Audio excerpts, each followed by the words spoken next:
teach you how to think correctly.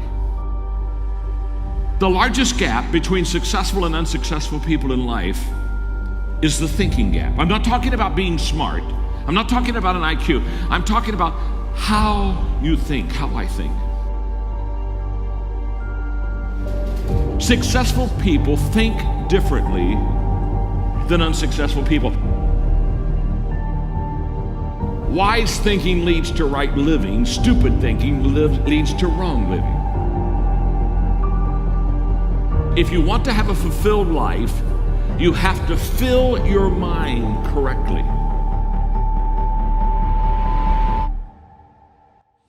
Right now, you need to focus on today.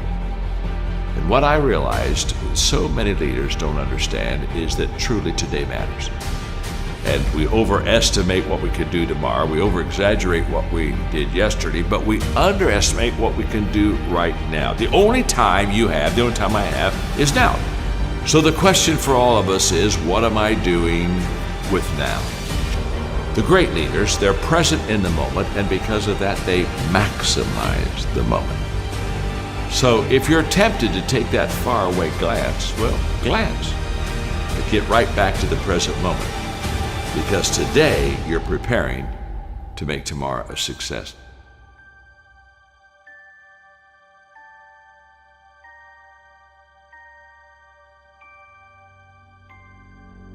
Well, we all want to be motivated, and yet so many times we fail to find the secret of motivation, and so let me give it to you quickly. Just do it. Motivation is not the cause of action, it's the byproduct of action. There's a lot of difference. If I think motivation is the cause of my action, then I'm going to wait to be motivated before I do something. But if I realize it's the byproduct of my action, then I'll start doing something. And then guess what? Motivation will come up and zap you, and all of a sudden you feel good and you're glad you're doing it. And you're saying, wow, this is truly wonderful. So let it be the byproduct of your life. Don't let it be the foundation for the actions that you take in your life. Nothing comes to you until you commit yourself. Nothing comes to you if you're just going to try, but you're not committed. Nothing comes to you if you're just thinking about it.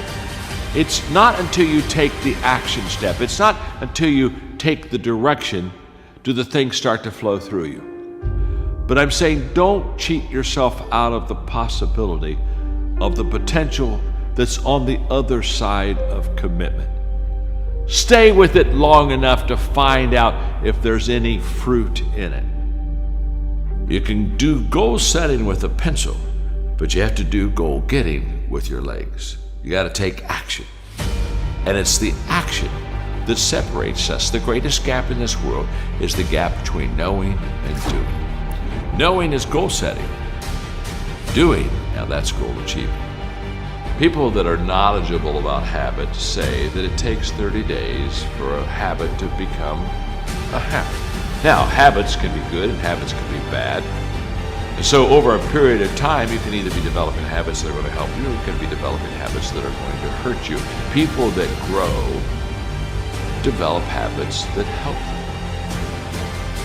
The great value of a good habit is you don't have to think about it. That's why it's a habit. In other words, once you begin to, over days and times and periods, begin to practice something that is good, after a while it becomes automatic to you. It becomes who you are. In fact, I always tell people, practice a good habit long enough to make it yours. And once it's yours, now it's automatic. Every day, you'll do what you should do. Often I have the expression that everything worthwhile is uphill. That's a fact. You've never heard someone talk about accidental achievements.